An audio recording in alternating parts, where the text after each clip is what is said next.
परमपूज्य भारतरत्न डॉक्टर बाबासाहेब आंबेडकर यांना अभिवादन करू। आपण सगळ्यांनी आवाज हा इंडियाचाच आणि इंडियाच जिंकणार। आवाज कुणाचा? आवाज कुणाचा? या आवाजामध्ये सगळे आवाज सामील आहेत। स्वर्गीय हिंदू हृदय सम्राट शिवसेना प्रमुख यांना अभिवादन करू।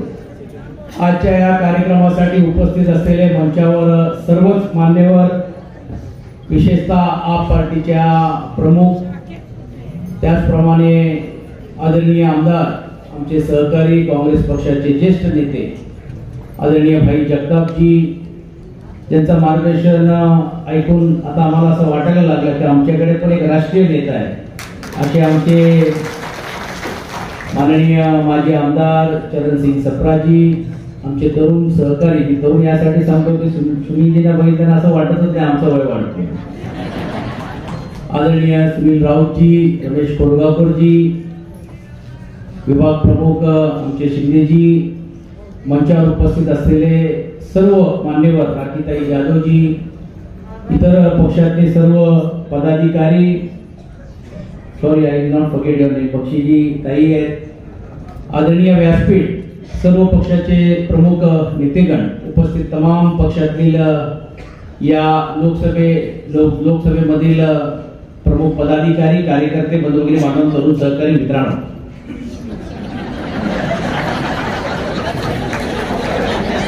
आज जर तुम्ही पाहिला की ज्या पद्धतीने ही लोकसभाला आपण सर्वजण मिळून सामोरे जाण्याचं काम आपण करतोय, अनेक नारे देण्याचं काम केलं जातंय, परंतु ही वस्तुस्थिती आहे, त्याचा उल्लेख चरणजींनी आपल्या मार्गदर्शन करत असताना केलं, नसीम भाई पण बोलले की अब की बार 400 पार। खरं तर तुम्ही जर पाहिलं असेल की प्रत्येक राज्याचे विश्लेषण येतात, आता एक सी वोटरचा एक नवीन सर्वे आला, आता ते सर्वेमध्ये किती तथ्य आहे काय तथ्य माहित नाही। म्हणजे आश्चर्याची गोष्ट अशी आहे की 2-4 महिने अगोदर सर्वे हा वेगळा दाखवत होता, जशा निवडणुका येत आहेत सर्वे वरती जाण्यापेक्षा सर्वे खाली जातोय, आणि दुर्दैवाने म्हणावं लागेल त्या सर्वेमध्ये मुंबईमध्ये एकही जागा ही आघाडीला मिळेल की नाही मिळेल अशातला एक प्रश्नचिन्ह निर्माण करण्याचं काम केलं। मी ज्यावेळी त्या डिबेटमध्ये होतो, भाई होते, आम्ही चरणजी पण, आम्ही सर्वजण होतो, त्यावेळी आम्ही त्यांना सांगितलं की यावेळी जर चमत्कार जर कुठलं जर व्हायचं असेल देशामध्ये का होईल हे नंतरची गोष्ट, पण यावेळी आदरणीय मोदीजींचा घोडा हा महाराष्ट्रात थांबवल्याशिवाय राहणार नाही, कारण ही लढाई ही आता ही एका व्यक्तीची राहिलेली नाही आहे। संजय भाऊ पाटील आपले लोकप्रिय उमेदवार म्हणून घेऊन ते आज उमेदवार आहे, पण ती निवडणूक त्यांच्या पुरता मर्यादित राहिली नाही। त्याचा उल्लेख भाई तुम्ही करत होता, आपण सर्वजणच मिळून घेऊन इंडिया एअरलाइन्सची जी स्थापना करण्याच्या मागचा जो हेतू होता, अनेक लोकांनी विशेषतः पक्षातल्या सर्व ज्येष्ठांनी मोठ्या त्यागाची भूमिका घेतली, पण सर्वात जास्त त्यागाची भूमिका जर कोणी घेण्याचं काम केलं असेल तर ते सर्व पक्षातल्या कार्यकर्त्यांनी घेतलेली आहे, आणि सर्वांनी खांद्याला खांदा लावून एकजुटीने आणि एक दिलाने काम करण्याचा प्रयत्न केला। 2 बाय इलेक्शन झाल्या, आणि म्हणून याचा उल्लेख अवधूत यासाठी करतो की अंधेरीची पोटनिवडणूक झाली, आणि दुसरा मी आता पुण्यावरूनच आलोय म्हणून पुण्याची कसब्याची एक निवडणूक झाली, आणि या दोन्ही निवडणुकीमध्ये कसब्याची ही निवडणूक अनेकांनी पैज लावली होती, पण जे अशक्यला देखील शक्य करण्याची शक्ती जर कोणामध्ये असेल तर ते आपल्या राजकीय पक्षातल्या आणि विशेषतः इंडिया एअरलाइन्सच्या कार्यकर्त्यांमध्ये आहे, हे पुढ्याने दाखवून देण्याचं काम केलं, आणि भारतीय जनता पार्टीचा गड असलेला, RSSचा गड असलेला पण देखील गडला आपण सुरंग लावू शकतो, आणि धंगेकरांच्या रूपाने का होईना एक आमदार तिकडे निवडून देण्याची भूमिका घेत असताना हे मनोबळ वाढवण्याचं काम केलं की अब की बार 400 पार नाही तो अब की बार भारतीय जनता पार्टी तरी पार। आणि ही संकल्पना घेऊन तुम्ही मी आज आपण काम करण्याचा प्रयत्न आपण करतोय। या महाराष्ट्रावरती कशा प्रकारे अन्याय झालं, काय झालं, नाही झालं त्याचं आता वाचन करायला गेलं तर अजून 1 तास जाईल, पण आपण सर्वांनी भोगण्याचं काम केलंय। कोविडमध्ये काय परिस्थिती होती, काय मनस्थिती होती, काय मानसिकता निर्माण करण्याचं काम केलं, एवढे राजकारणाच्या खालच्या थरावर गेले की ज्या वॅक्सिनेशन आपल्या देशामध्ये आणि विशेषतः आपल्या राज्यामध्ये तयार होत आहेत तेच आपल्याला न देण्याची भूमिका घेतली जाते. आणि याच घाटकोपर सारख्या परिसरामध्ये भारतीय जनता पार्टीच्या कार्यालयामध्ये ते वॅक्सिनेशन आणून, विलेपार्लेला ते वॅक्सिनेशन आणून फक्त आपल्या कार्यकर्त्यांना देण्याची भूमिका घेण्याचं काम देखील आणि विशेषतः या मुंबईकरांनी पाहण्याचं काम केलं. ऑक्सिजन मध्ये काय केलं, अनेक ज्या व्हेंटिलेशन साठी देखील काय परिस्थिती होती, मी ते सर्व तुम्हाला त्यामध्ये जात नाही. आणि मग सातत्याने अन्याय करण्याचं काम आज आपल्या राज्यावरती गेलंय. आजही दुर्दैवाने म्हणावं लागेल की जे वचननामा किंबहुना आता संकल्प म्हणून ज्याला सांगतायत, या अगोदरची संकल्प आणि विशेषतः जर आपण वचननामा जाहीरनामा जर याचे पाहिले तर किती जाहीरनाम्यामधल्या गोष्टी त्यांनी आपल्याला देण्याचं काम केलं. याचा हिसाब जर आपण मागण्याची भूमिका घेतली तर ते विरोधाला विरोध करताय म्हणून सांगण्याचं काम ती मंडळी करतायत.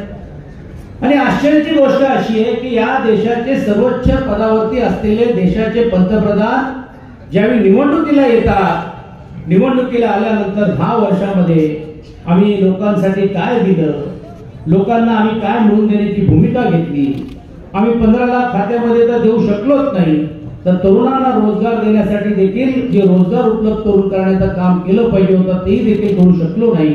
हा अपयश झाकण्यासाठीच ज्यावेळी ते राज्यामध्ये येतात ते नवीन वाद तयार करण्याचं काम करतात, असली आणि नकलीची चर्चा करतात.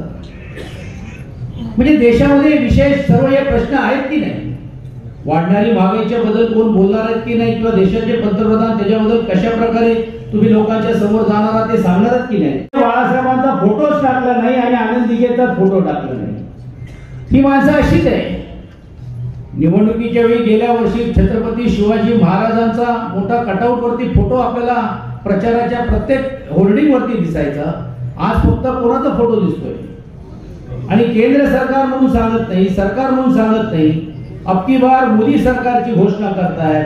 ह्याला आपल्याला योग्य रीतीने जागा दाखवण्याचं काम करायचं आणि मग एका बाजूला मूळ प्रश्नापासून बगल द्यायचं आणि दुसऱ्या बाजूला कोणीतरी यायचं आणि सांगायचं. गुजरातची म्हण इकडे सांगण्याचा प्रयत्न होतोय आणि कोणीतरी एक सांगितलं देशाच्या सर्वोच्च असलेल्या दुसऱ्या पदावरती भारतीय जनता पार्टीच्या नेत्यांनी कि गुजरात में एक कहावत है कि ये अलायंस, ये 3 लोगों की अलायंस है, 3 तिगड़ा तो काम बिगड़ा.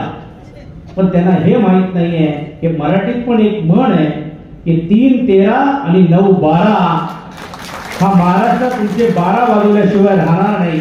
हे देखील आपल्याला त्यांच्या सर्वांच्या समोर सांगण्याचं काम करायचं.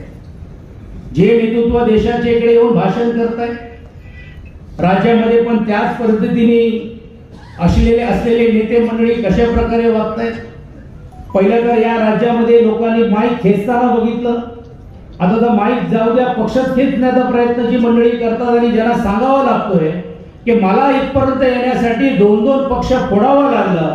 ही महाराष्ट्राची संस्कृती आहे. कधी ना बघितलेली गोष्ट आपण पाहिली असेल की राज्याच्या मुख्यमंत्र्यांच्या सुपुत्राची पण देखील उमेदवारी ही त्यांच्या पक्षाचा प्रमुख करू शकत नाही, या दुसऱ्या पक्षाचा अध्यक्ष किंवा दुसऱ्या पक्षाचा उपमुख्यमंत्री हे जाहीर करण्याचं काम करतात. आणि ज्या मोठ्या वळगणा करत होते, आज बघा त्यांच्यावरती काय अवस्था आली आणि काय परिस्थिती आली आहे. जे 4 सीट लढवत आहेत त्यांना 40चा प्रचार करावा लागतोय, जे 7 सीट लढवले आहेत त्यांनाही देखील 40चा प्रचार करावा लागतोय. ही परिस्थिती या संपूर्ण राज्यभरामध्ये आपल्याला पाहायला मिळते. आणि म्हणून मूलभूत मुद्दे नाही, तोडाफोडीचं राजकारण करण्याचं काम चाललेलं आहे. आता तर भाई नवीन पुण्यामध्ये, मी पुणे जिल्ह्यातला संपर्क प्रमुख या नात्याने या 4 लोकसभा आहेत. इकडे लोकसभेमध्ये आदरणीय सुप्रियाताई सुळे यांनी फॉर्म भरण्याचं काम आज केलं. अमोल कोल्हेजींनी आहेत, धंगेकरजींनी पण पुणेवरून करण्याचं काम केलेलं आहे. तिकडे तर वेगळाच प्रचार चाललेला, तिकडे तर वेगळा प्रचार चाललेत. कार्यकर्त्यांना सांगतायत निधी पाहिजे आणि जर तुम्हाला निधी पाहिजे असेल तर खचाखच बटन दाबा. आम्ही त्यांना सांगितलं की आता ही लढाई ही निधीची नाही, ही लढाई निष्ठेची आहे. खचाखच जर करायचं असेल तर हा महाराष्ट्राचा जनता हा मताच्या रूपाने तुमचा खचाखच केल्याशिवाय राहणार नाही. एवढी शक्ती आणि एवढी परिस्थिती या राज्यामध्ये विशेषतः मतदारांच्या माध्यमातून झालेली आहे. कोणी यावं या मुंबईच्या बद्दल बोलावं त्याचा उल्लेख नसीमजींनी केलं. ही मुंबई ही काय अशीच मिळाली आहे का? कष्टाने मिळालेली आहे. भाई आज जगतापजी कामगारांचा प्रतिनिधित्व करतात, आम्ही करतोय आणि श्रमनगरी म्हणून घेऊन एक वेगळा वारसा या मुंबई पुराला आणि विशेषतः मुंबईकरांना आहे, ज्यांनी निवळ फक्त मुंबईमध्ये नाही तर या भारतामध्ये देखील दिशा दाखवण्याचं काम केलं. आज काय अवस्था आहे त्या क्षेत्रातल्या लोकांची. पण कोणीतरी यायचं, अशी एक बाई आली आणि तिने सांगितलं की मुंबई का पाकिस्तान कर दिया. आणि या बाईला आता डायरेक्ट तुम्ही लोकसभेच्या निवडणुकीला तुम्ही पाठवण्याचं काम करताय. आणि बाईचा इंटरव्ह्यू तर तुम्ही पाहिला असेल कि सुभाष चंद्र जी बोस जी देश के पंतप्रधान थे असं ते म्हणत. नंतर तर एका इंटरव्ह्यू मध्ये त्यांना सांगावं लागलं कि सरदार वल्लभ भाई पटेल जी को देश का पंतप्रधान इसलिए नहीं बनाया गया क्योंकि उनको इंग्लिश नहीं आती. आणि एक व्हिडिओ जर तुम्ही बघा, देशाच्या सर्वोच्च असलेल्या त्यावेळच्या गृहमंत्री आदरणीय सरदार वल्लभभाई पटेल साहेबांचा एक इंग्लिशचं भाषण जर काही युट्यूबवर बघता आला तर बघा, त्यांनी पार्लिमेंटमध्ये भाषण केलं आणि देशाच्या स्तरावरती भाषण केलं आणि त्यांनी सांगितलं की या देशाची शांतता जर ठेवायची असेल, कायदा सुव्यवस्था जर ठेवायची असेल, fabrication of this country between the community म्हणजे या असलेल्या देशाचा एकंदरीत नकाशा आणि जाती आणि धर्माचा सखोल आपल्याला जर सखोलता जर ठेवायची असेल, साम्यता ठेवायची असेल, एकता जर ठेवायची असेल तर RSS वर बंदी किती योग्य आहे हे इंग्लिश मध्ये त्यावेळी त्यांनी भाषण करण्याचं काम केलं. आणि म्हणून हा मुद्दा कुठेतरी आपल्या हातातून जाईल म्हणून सरदार वल्लभभाई पटेलांचा मोठा स्मारक गुजरातमध्ये बनवला जातो. पण महाराष्ट्राचे आराध्य दैवत छत्रपती शिवाजी महाराजांच्या स्मारकाच्या बद्दल देखील बोललं जात नाही.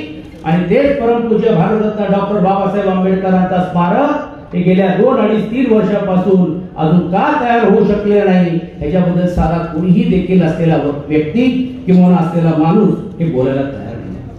आणि म्हणून राजकारणाचा कशा प्रकारे स्तर खाली होत चाललेला हे मी सांगायची गरज नाही. आज अनेक महिला इकडे जर एका पक्षातल्या नेत्याने मतं मागायचं, तुम्ही काय काम केलेलं आहे, कशा प्रकारे काम केलेलं आहे हे इथपर्यंत ठीक आहे.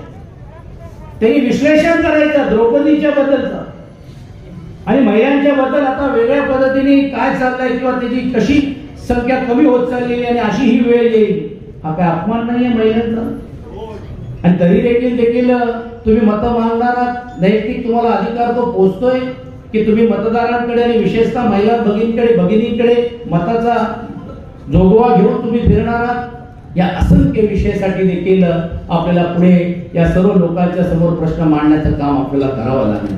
ही लढाई ज्याचा उल्लेख नसीमजींनी केलं, इतरांनी केलं, ही जरी आपल्याला सोपी असेल परंतु ही खरी लढाई ही अस्मिताची लढाई आहे. खरी लढाई ही हुकुमशाही विरुद्ध लोकशाही टिकवण्याची लढाई आहे. आणि म्हणून संजय भाऊंना देशाच्या स्तरावरती आपल्याला लोकसभेमध्ये पाठवणं म्हणजे तुमचे आपले नेते आदरणीय पक्षप्रमुख उद्धव बाळासाहेब ठाकरे यांचे हात मजबूत करणं, इंडिया अलायन्स मजबूत करणं ही भूमिका घेऊन मला असं वाटते तुम्ही आपण काम करण्याचं काम केलं. भाई या मतदारसंघाची एक शोकांतिका आहे की आजही देखील जर मताचा गणित जर तुम्ही इकडे जर पाहिलं तर आज जाईल म्हणून सरदार वल्लभभाई पटेलांचा मोठा स्मारक गुजरातमध्ये बनवला जातो. पण महाराष्ट्राचे आराध्य दैवत छत्रपती शिवाजी महाराजांच्या स्मारकाच्या बद्दल देखील बोललं जात नाही. आणि तेच परमपूज्य भारतरत्न डॉक्टर बाबासाहेब आंबेडकरांचा स्मारक हे गेल्या 2-3 वर्षापासून अजून का तयार होऊ शकले नाही याच्याबद्दल साधा कोणीही देखील असलेला व्यक्ती किंवा असलेला माणूस हे बोलायला तयार नाही. आणि म्हणून राजकारणाचा कशा प्रकारे स्तर खाली होत चाललेला हे मी सांगायची गरज नाही. आज अनेक महिला इकडे जर एका पक्षातल्या नेत्याने मतं मागायचं, तुम्ही काय काम केलेलं आहे, कशा प्रकारे काम केलेलं आहे हे इथपर्यंत ठीक आहे. त्यांनी विश्लेषण करायचं द्रौपदीच्या बद्दलचं आणि महिलांच्या बद्दल आता वेगळ्या पद्धतीने काय चाललंय किंवा त्याची कशी संख्या कमी होत चाललेली आणि अशी ही वेळ येईल. हा काय अपमान नाहीये महिलांचा.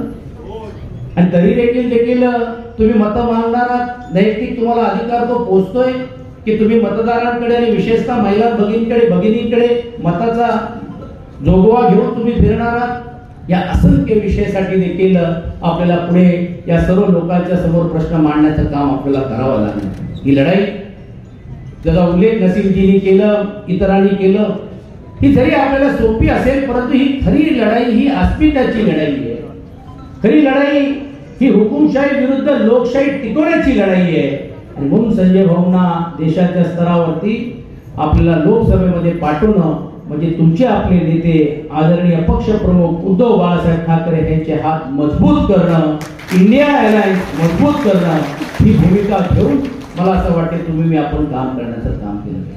भाई, या मतदारसंघाची एक शोकांतिका आहे की आजही देखील जर मताचं गणित जर तुम्ही इकडे जर पाहिलं तर आज 8.25 लाख मतदार हा मराठी मतदार आहे. 7.25 किंवा 8.25. 2,70,000 हा मुस्लिम मतदार आहे. 1 लाख हा दक्षिण भारतीय असेल किंवा वेगवेगळे इतर समाजातले लोक देखील या ईशान्य मुंबईमध्ये आहेत. आणि 2.25 लाख हा गुजराती मतदार आहे.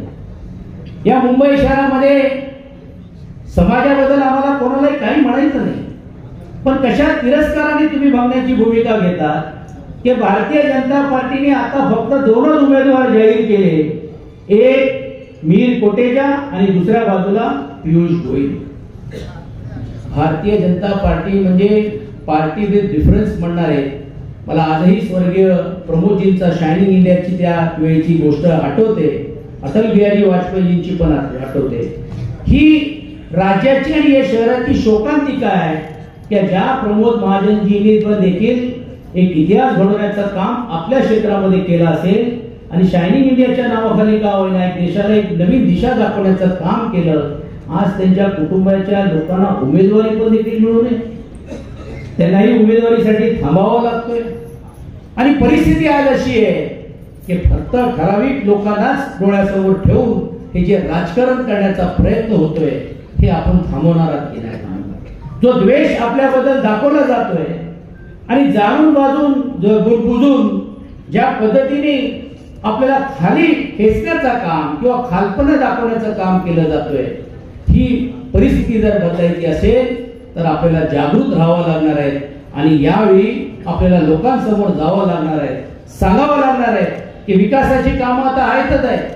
वॉटर असेल, गटर असेल, मीटर असेल, इकडचे प्रकल्प असतील, खास सॉल्ट लँडचा प्रश्न असेल, अनेक स्टेशनाच्या बाबतीतला प्रश्न असेल, अनेक जे विकास कामं जे अगोदर झालेली नाही आहे, ज्यांची करण्याची जबाबदारी जे केंद्रामध्ये बसलेल्या लोकांची होती ती जरी असेल, केंद्र शासित असलेल्या झोपडपट्ट्याच्या बाबतीतला असेल, या सर्व प्रश्न जरी असेल तरी देखील हा मूलभूत प्रश्न हा अस्मितेचा आहे, हा स्वाभिमानाचा आहे. आणि स्वाभिमान घेऊन आपल्याला रस्त्यावरती आणि मतदारांपर्यंत पोहोचण्याचं काम आपल्याला करावं लागणार आहे.